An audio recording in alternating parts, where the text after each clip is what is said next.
Pues vamos a iniciar, vamos a orar, vamos a buscar que la presencia de Dios que nos acompañe y nos guíe en esta reflexión.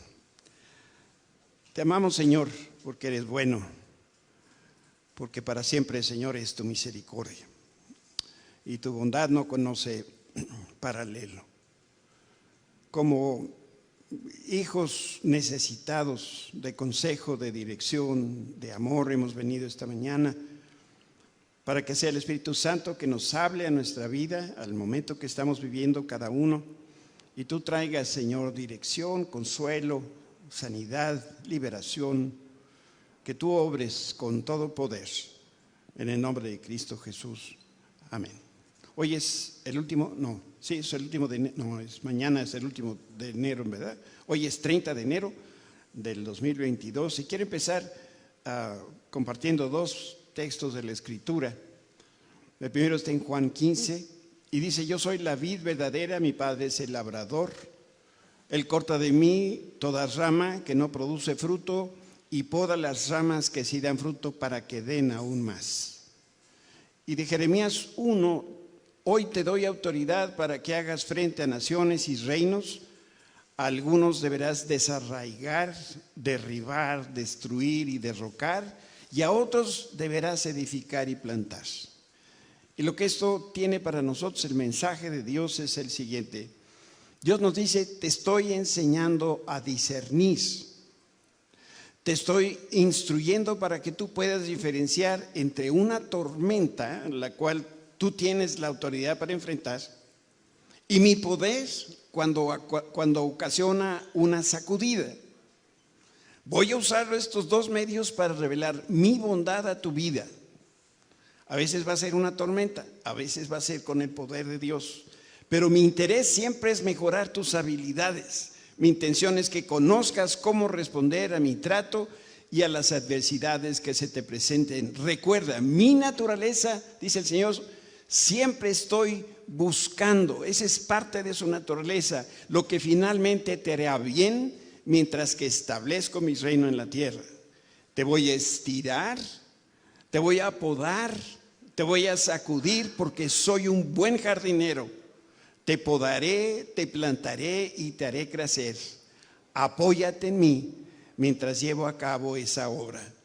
En el nombre de Jesús decimos que esta es palabra de Dios. Y en nuestro estudio que recién empezamos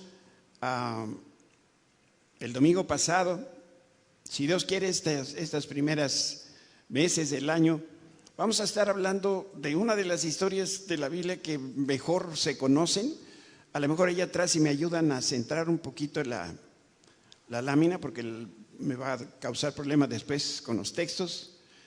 Pero empezamos a hablar de los exterminadores de gigantes. Y antes de entrar propiamente en la carnita del día de hoy, quiero repasar algunas enseñanzas del domingo pasado por si alguno de ustedes no estuvo presente, y también eso nos va a servir de marco para poder avanzar. Estuvimos hablando del origen de los gigantes. Y decimos que el origen verdadero de todas las cosas se encuentra en Génesis, el libro de los orígenes. Y ahí leemos nosotros que Adán y Eva cayeron. Y esto sucede, dice la Biblia, cuando las personas empezaron a reproducir, como dice el pasaje. Luego los seres humanos comenzaron a multiplicarse sobre la tierra y les nacieron hijos. Los hijos de Dios vieron a las hermosas mujeres y tomaron como esposas a todas las que quisieron. Y en este pasaje la frase hijos de Dios no está hablando de humanos, está de hombres o mujeres así comunes como nosotros. Y en otro texto, también en Génesis, pero ahora en el capítulo 6, nos habla de esto, de la edad de las personas. Por eso el Señor dijo: no dejaré al ser humano viva muchísimos años, porque su maldad ha aumentado, de modo que solo los dejaré vivir 120 años. Yo sé que si alguien nos dice solo 120 años, nosotros decimos: híjole, qué barbaridad, son muchos años. Pero en realidad la gente entonces vivía un promedio de 750 años. Y Dios juzgó a la humanidad, como hoy nos enseñaba Alex, con la maldición de los 120 años. Y en consecuencia redujo el tiempo, la expectativa de vida del hombre. Y en ese contexto de la maldición y de la edad surge el concepto, la idea de los gigantes. Dice, en esos días y durante algún tiempo después vivían en la tierra gigantes nefilitas, pues siempre que los hijos de Dios tenían relaciones sexuales con las mujeres, ellas daban a luz hijos que luego se convirtieron en los héroes. En otras versiones de la Biblia dice, en los valientes y en los famosos guerreros o gigantes de la antigüedad. Me escribió Vale de Dallas, creo que fue el lunes o martes pasado, y me dice, ¿sabes qué, pastor? Qué bueno que estás hablando de los gigantes, y me copió el libro que ellos están estudiando o estudiaron allá en Dallas, en Cristo para las Naciones. Eso no se llama coincidencia, eso se llama, estamos hablando de las mismas cosas en diferentes lugares en el mundo. Y eso no es otra cosa que la dirección de Dios. Entonces, el origen de los gigantes esta era una raza diferente, pero muy perversa. Y para describirlo de alguna manera, era una especie híbrida. El resultado, como lo leímos, de la unión de mujeres de la tierra y los hijos de Dios. Y estos hijos de Dios son los ángeles caídos o espíritus demoníacos que tuvieron relaciones con mujeres humanas.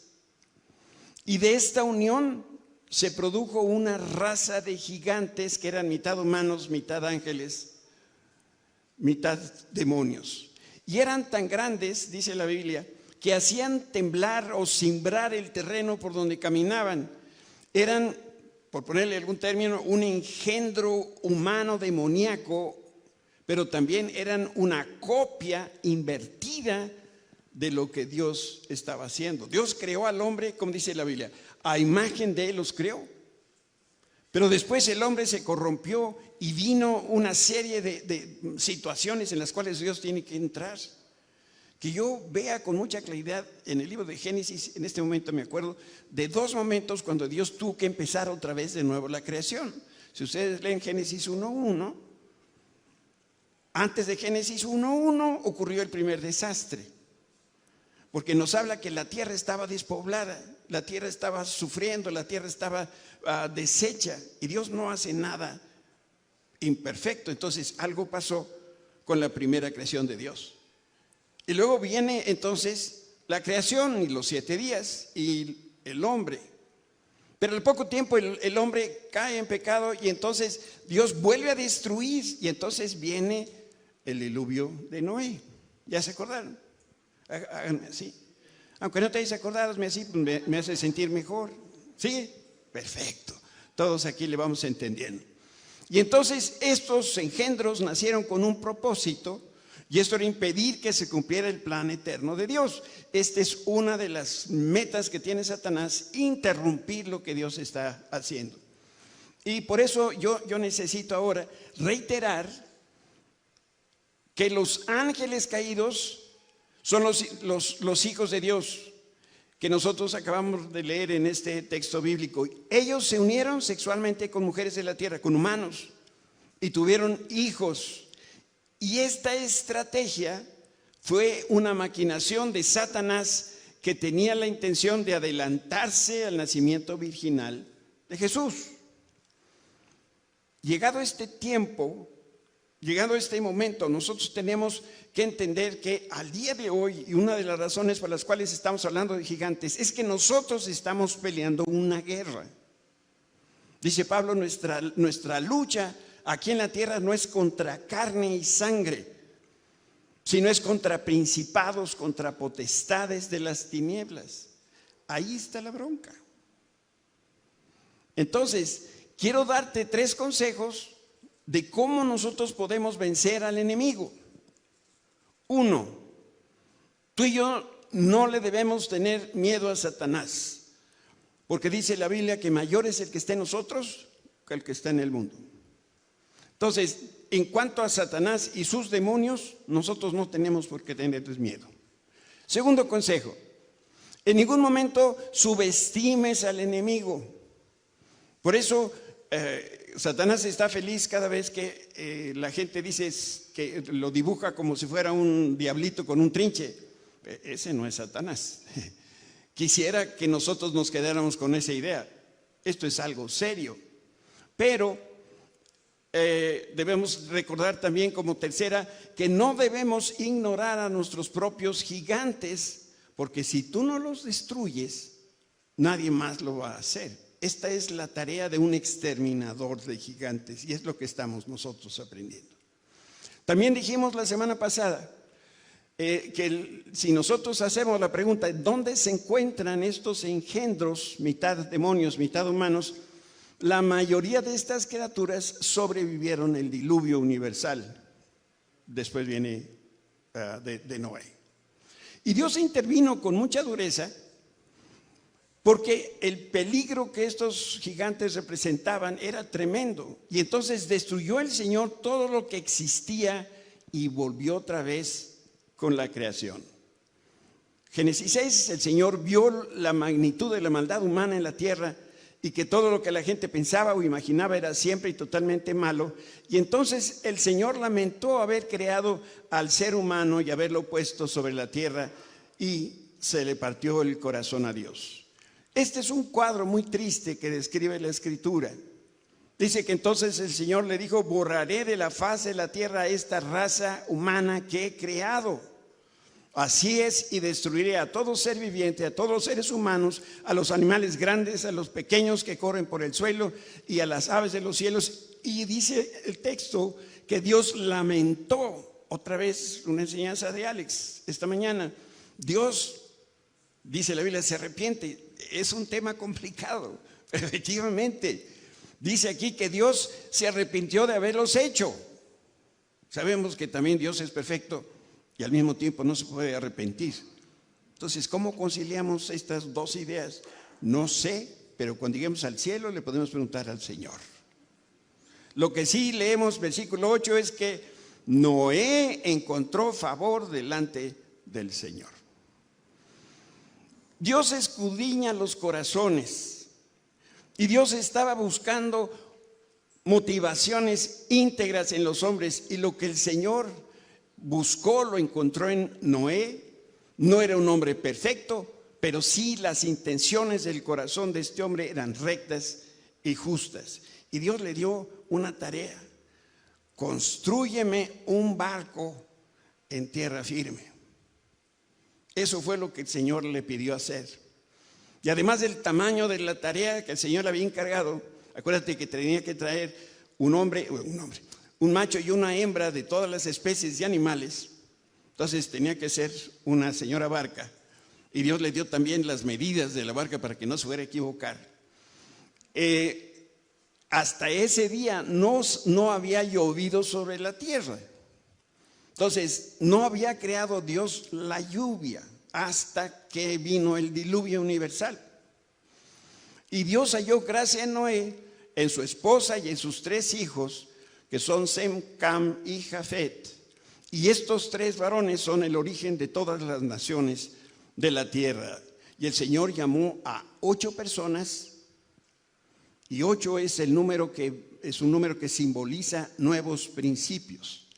Y cuando Noé salió del arca, todo había cambiado. Los hijos de Noé empezaron a multiplicarse y nuevamente poblaron la tierra. Pero un tiempo después, ¿qué creen? Volvieron otra a aparecer los gigantes. Pues ¿de dónde salen? Pues tenemos que reconocer, como la Biblia lo apunta, es que en nuestro ADN está la semilla del pecado. Sí, fuimos creados originalmente con Adán y Eva a la imagen y semejanza de Dios. Pero también dice la Biblia que después de Adán y Eva, el hombre fue creado a la imagen y semejanza de Adán. Por eso los bebitos chiquitos pegan unos berridos. ¿Quién les enseñó a hacer rabietas? Casi siempre es la abuela, ¿no? Nadie. ¿Quién enseña a los niños a mentir? Pues nadie. Está en su ADN espiritual. Entonces, ¿por qué vinieron otra vez los gigantes? Porque seguramente alguien en la familia de Adán pecó y volvió esta cosa a ser un desastre. Por una persona que se mantuvo recta, que ese es Jesucristo, vino la salvación. Por una persona inmoral que cometió pecado, entró el pecado al mundo. Y eso es lo que sucede en cada generación. Dios hace un llamado a su pueblo cambia, se arrepiente, pero parece que al poco tiempo otra vez vuelve a lo mismo. Y es un ciclo que necesitamos romper. Y yo lo que espero que veas en todas estas enseñanzas, que tiene una aplicación práctica para nuestra vida, es si abres la puerta equivocada, Satanás va a entrar a tu vida, porque fue lo que hizo con la familia de Noé. Y lo que entre, eso mismo se convertirá en tu gigante. Yo les ponía el ejemplo de los que les gusta comer, y que tenemos un cuerpecito así de torero, bueno, más bien de picador, ¿verdad? Pero que seguramente en la casa tenemos un cajón, o los ambiciosos, ¿verdad? Tienen una alacena repleta de chocolates y galletas y doritos y cacahuates en la India, ¿verdad? Todos los que tienen un cajón así, levanten la mano. Total, Dios lo sabe. Sí, yo también tengo de eso. ¿Qué pasa cuando tenemos hambre? Empezamos a abrir puertas, ¿verdad? Vamos a la alacena, abrimos el refrigerador, no sé qué, no hay nada sano, porque yo casi nunca veo nada sano en la casa. No compramos de eso. Y entonces vamos al cajón de las galletas. Por eso, cuando nosotros abrimos y abrimos y abrimos porque estamos buscando algo, el peligro es que abramos una puerta que Dios cerró y eso que entra en nuestra vida se convierte en gigante. Si tú crees que yo estoy exagerando, créeme que esto no es así. Si estamos frente a una puerta que Dios cerró, no la debemos abrir. Grabemos esto en nuestro corazón. Y esto es el resumen de la primera parte. Y ahora vamos a hablar un poquito de las cosas nuevas. Ahora te invito a dar un salto en la historia. Vamos a ir del diluvio a David. Goliat y otros gigantes, podríamos decir que son la segunda generación de gigantes que nacieron después del diluvio. Los primeros fueron una raza pura, más grandes quizá o más fuertes que sus descendientes. Y tenemos que hacer la pregunta, ¿por qué eran tan grandes? ¿Por qué tenían esa estatura? Porque la intención del diablo era y sigue siendo intimidar, atemorizar, destruir, dispersar y matar. Quise poner esta imagen porque esto es lo que pasa en tus guerras espirituales y en las mías. Se levanta un gigante y vean ustedes la proporción de David contra Goliat. ¿Le podrá ganar David a Goliat? Pues parece que no. Y eso es lo que quiere hacer Satanás. Se presenta de una manera que decimos nosotros, no voy a poder, es un gigante. Bueno, no es que no voy a poder, no he podido. Después de tantos años yo sigo donde mismo. Pero es una táctica intimidatoria. En español ya lo habíamos inventado hace mucho tiempo. Nosotros decimos que nos asustó con la mano del muerto. ¿Han oído esa expresión? Pues es esto. ¿Nos asustó el muerto? No. ¿Qué nos asustó? La mano del muerto, aguas. Es nada más la mano, como dedos con los Adams. Entonces viene Satanás y nos hace creer que es un gigante. No es un gigante, porque mayor es el que está en nosotros que el que está en el mundo. Entonces, imagina al mejor soldado de la época de David. ¿Qué daño le podría hacer a un gigante cuando quizá era la mitad del tamaño la persona del gigante. El soldado le aventaba palos de escoba y el gigante le contestaba con una jabalina, dice la Biblia, cuya punta de hierro podría pesar más de 7 kilos. Los gigantes fácilmente podían destruir al ejército de Israel y por eso el diablo trazó esta estrategia, maquinó esta estrategia, porque él sabía que iba a funcionar para esa época en particular. Entonces, hoy no hay gigantes como Goliat, porque David exterminó a los que quedaron, David y un pariente suyo también. Entonces, esta faceta de la vida de David es muy poco conocida, pero él fue creado y capacitado en el cielo para ser un exterminador de gigantes aquí en la tierra. Tuvo una preparación espiritual especial de parte de Dios. Voy a leer contigo un pasaje, es un poquito extenso, pero vamos a leer para que sepamos de dónde estamos sacando estos pensamientos. Vamos al primer libro de Samuel, capítulo 17. Ahí voy. Los filisteos reunieron su ejército para la batalla y acamparon en Efes-Damim, que queda entre Soco en Judá y Azeca. Saúl respondió reuniendo a las tropas israelitas cerca del valle de Ela, de modo que los filisteos y los israelitas quedaron frente a frente en montes opuestos, separados por el valle. Luego Goliat, fíjense bien, un campeón filisteo de Gat salió de entre las filas de los filisteos para enfrentar a las fuerzas de Israel y medía, dice esta versión que es la Nueva Traducción Viviente, casi 3 metros de estatura. Les voy a decir qué dice la Biblia original. En hebreo dice, medía 6 codos y un palmo, que son como 3 metros. Hay una versión griega de la Biblia. Y también esto de los rollos del mar muerto, que sí son ciertos, a veces los uso para dar una broma, pero sí son ciertos estos manuscritos. Ahí dicen 4 codos y un palmo, o sea, un total de 2 metros. Pero como el que está predicando aquí soy yo. Este hombre, el Goliat, medía 4 metros. A ver, demuéstrame lo contrario. Era enorme. Versículo 5, llevaba un casco de bronce y su cota de malla hecha de bronce pesaba 57 kilos, que son 5,000 ciclos. También tenía puestos protectores de bronce en las piernas y llevaba una jabalina de bronce sobre el hombro.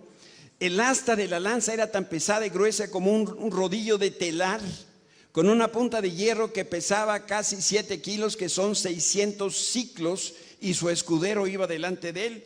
Y entonces Goliat se detuvo y gritó mofándose de los israelitas: ¿por qué salen todos ustedes a pelear?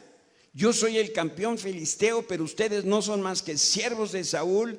Elijan a un hombre para que venga aquí a pelear conmigo. Si me mata, entonces seremos sus esclavos, pero si yo lo mato a él, ustedes serán nuestros esclavos. Hoy desafío a los ejércitos de Israel, envíenme a un hombre. Yo creo que estaba apelando a la naturaleza humana, pero en particular de los hombres. Una forma, ustedes saben, de agredir al otro es saber si eres hombre. Es decir, es hombrecito. Esto es lo que le estaba diciendo Goliat. Y cuando Saúl y los israelitas lo escucharon, quedaron aterrados y profundamente perturbados. Pues con todo esto David mató a casi todos los gigantes que nacieron después del diluvio.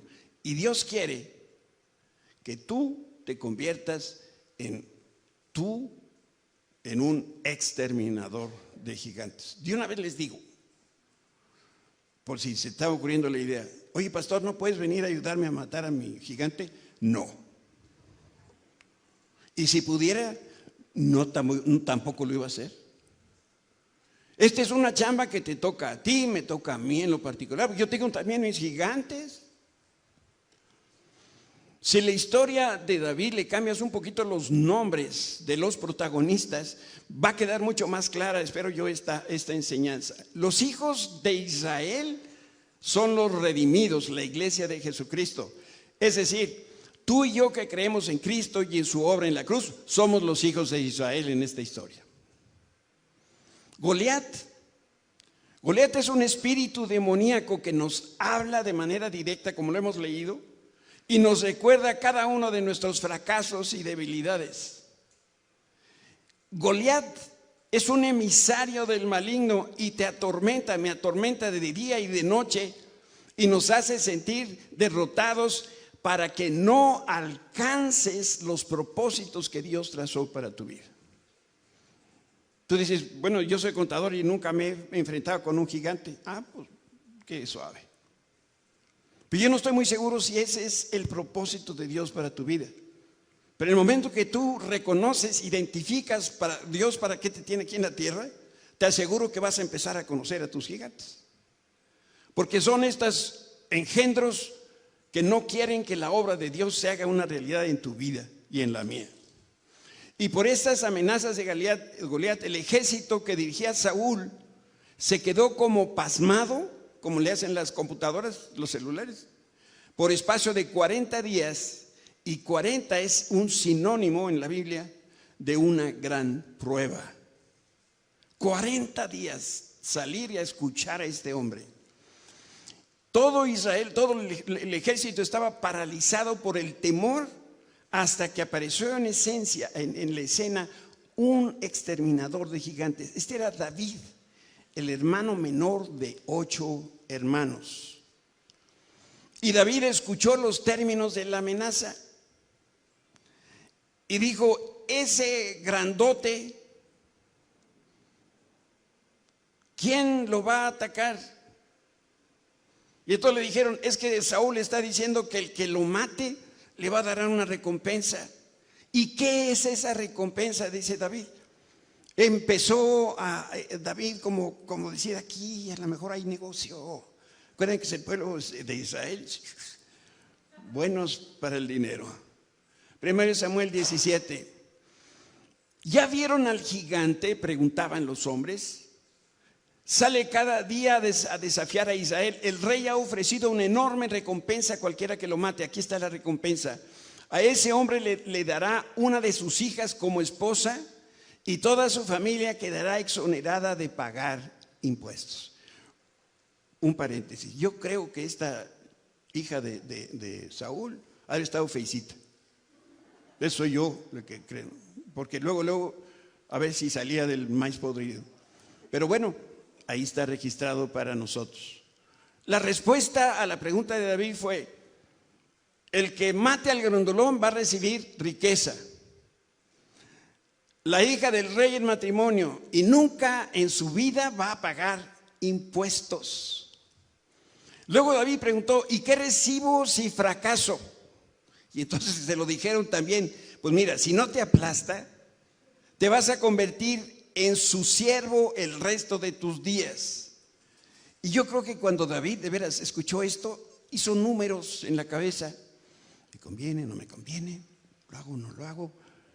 Y dijo, este negocio me gusta, sí me conviene. David no era rico, no tenía nada que perder. De por sí ya era el sirviente de su casa. Y si fracasaba y quedaba vivo, lo peor que podía pasar era que cambiaba de patrón. Ya no le iba a servir a su papá y a sus hermanos, ahora le iba a servir a Goliat. De cuidar animalitos a cuidar un animalote, pues era más de lo mismo. Y yo por eso casi me imagino los pensamientos que tenía David en ese momento.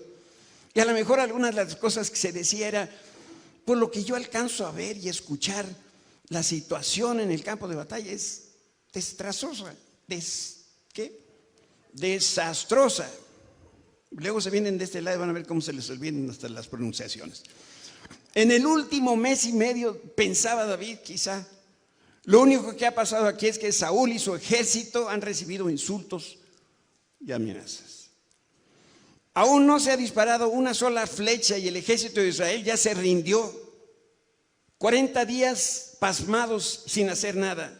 Todos los soldados están paralizados, están aterrados, ni siquiera se defienden. Y todo eso es lo malo de perder. Decía David, pero si gano, voy a tener dinero para salir, voy a tener con quién salir y no vuelvo a pagar impuestos el resto de mi vida. Acto seguido, David volteó en dirección de los soldados y les dijo, no sé qué van a hacer ustedes, pero yo estoy listo para pelear. Este estaba dispuesto a exterminar a ese gigante. Saben, mientras David cuidaba las ovejas de su padre, él ya había peleado con osos y con leones, dice la Escritura. Y llama la atención no la fuerza de este hombre, sino que se trata de un jovencito que algunos calculan podía tener no más de 17 años. Toma nota, por favor, de lo siguiente. Con la misma onda, con la misma determinación con lo que había matado bestias salvajes y con el mismo compromiso que David tenía con el pacto de Dios, David estaba a punto de subir al siguiente nivel. Y el nuevo nivel aquí significa un nuevo demonio a vencer. Hay un demonio que anda suelto de 5 letras. ¿Cuál es ese demonio que anda suelto? ¿Cómo? Se llama COVID. Lleva más de 2 años azorrillando al pueblo de Dios. Nos ha tenido escondidos, nos ha tenido temerosos. Yo ya cuando saludo le digo, ¿cómo le hago? De lejos, de cerca, de sí, te abrazo. Llevo 2 años de dormir en otra habitación porque mi señora, y me le acerco y no, ese es el hijo. Estamos asustados.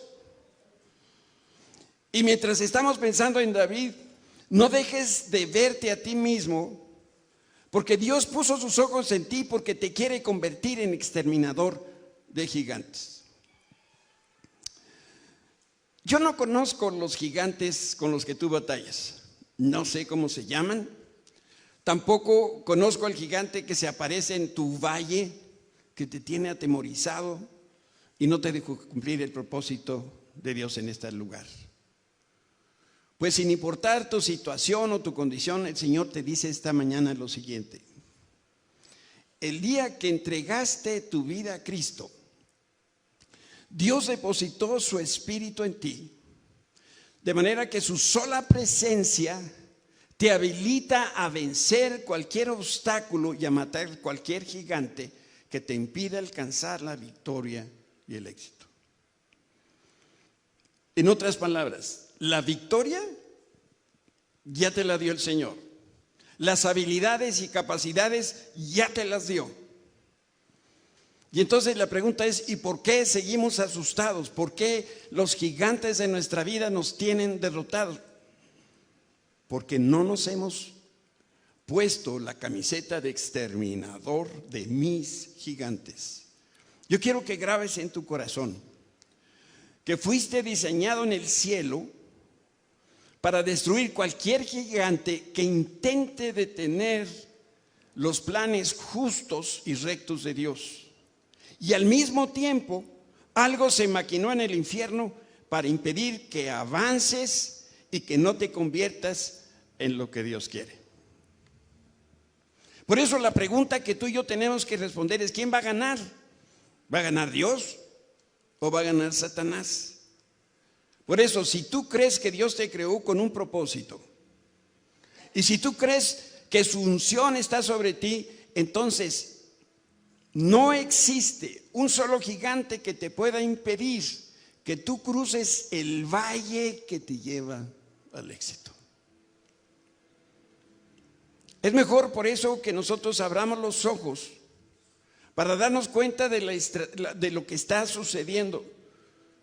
Satanás sigue saliendo a gritar, a intimidar, y es el temor principalmente lo que nos ha tenido ocultos y sin ganas de salir a pelear la batalla. Por eso ya no sigas corriendo. Sigue los pasos de David y haz números en tu cabeza. ¿Qué pasa si cambias? Y si hay algo que nosotros necesitamos en este tiempo en particular es cambiar. Si no enfrentas, si no peleas y no ganas, estás en peligro de perderlo todo. Escúchame bien. Vas a perder tu presente, tu futuro, tu matrimonio, tu familia y tus hijos. Ay, eso de los hijos a mí me tiene bien preocupado. Los hijos de ustedes. Los míos, gracias a Dios, esos, ahí van. Digo que los de ustedes porque yo escucho sus preocupaciones, sus motivos de oración. Cuando a veces piden un consejo, pastor, ¿qué hago con mi hijo? ¿Qué hago con mi hija? Pues dale un zape. No, se va. Pues que se vaya.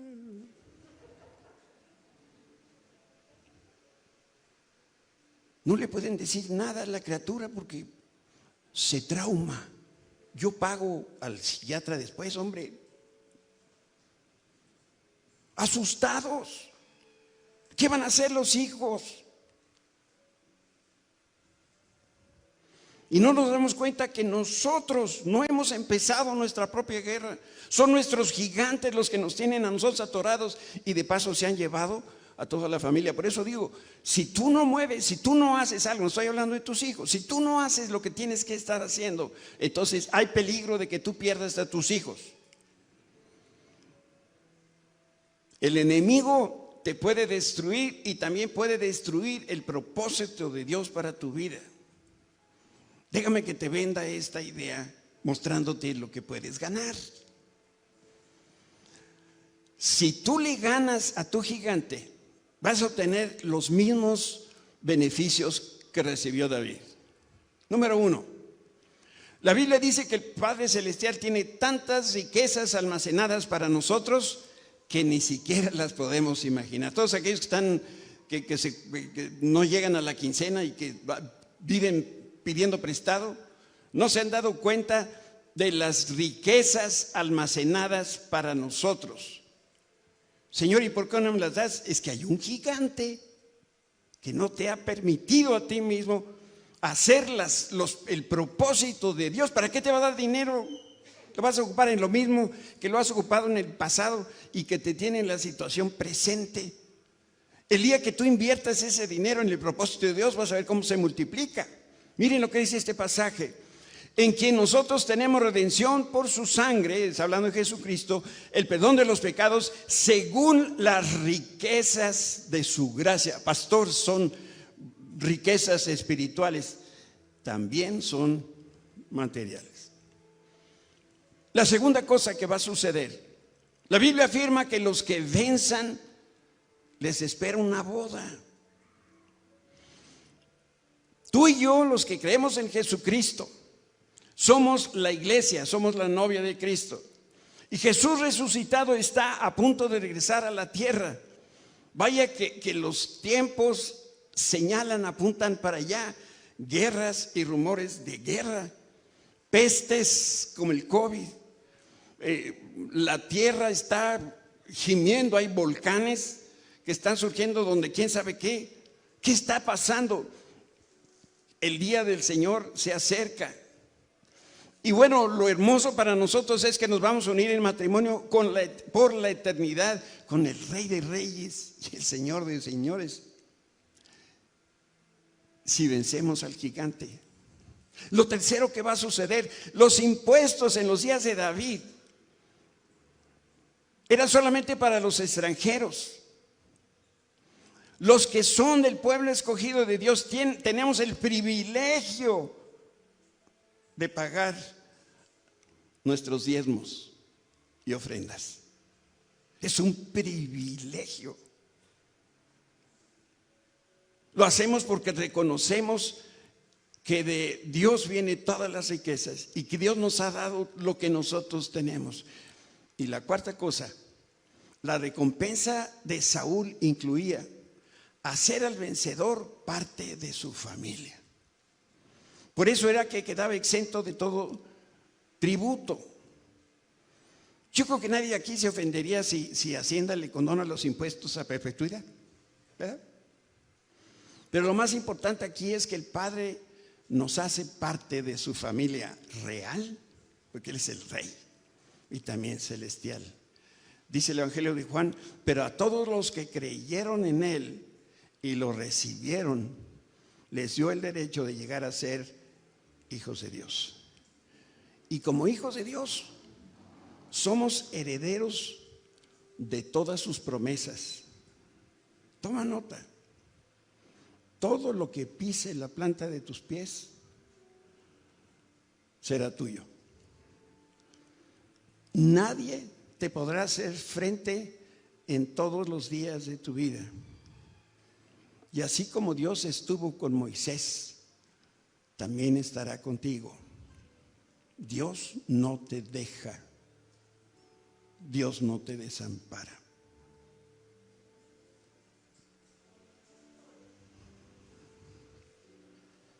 Entonces, ¿por qué estoy como estoy? ¿Por qué tengo estos problemas?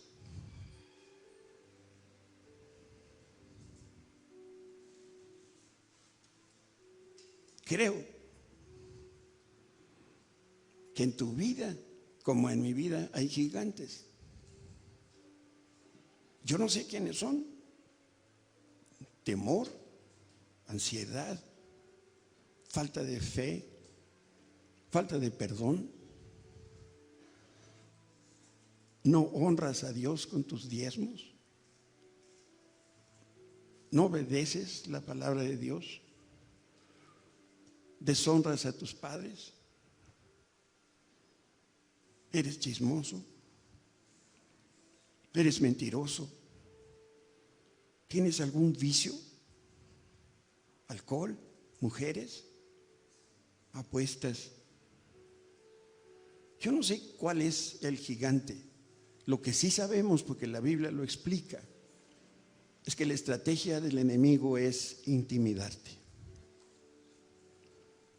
Miren, no conozco nada de botánica, pero esto sí lo sé. Los hongos, los buenos y los malos, los venenosos y los sanos, ¿dónde crecen mejor? ¿En la humedad? ¿Qué más? ¿En dónde? En la oscuridad. Si tú logras sacar a ese gigante a la luz, te vas a dar cuenta de dos cosas: o está muy grandote, o está muy chiquito.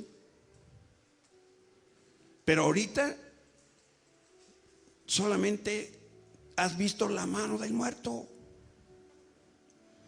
y tiemblas de miedo. No voy a poder. Y dice la Escritura: todo lo puedo en Cristo que me fortalece. ¿Cuánto? Todo. Yo quiero orar por aquellas personas que, como yo, todavía tienen gigantes que vencer. Porque yo quiero orar por ti. Quiero animarte esta mañana con las promesas de Dios y decirte: si tan solo tú agarras la espada y te animas, Dios te va a respaldar como lo hizo con David. David mató al gigante con una piedra, y una honda. No era una buena honda, era como dos tiritas de piel, una resortera. Si tú tienes un gigante, ponte de pie.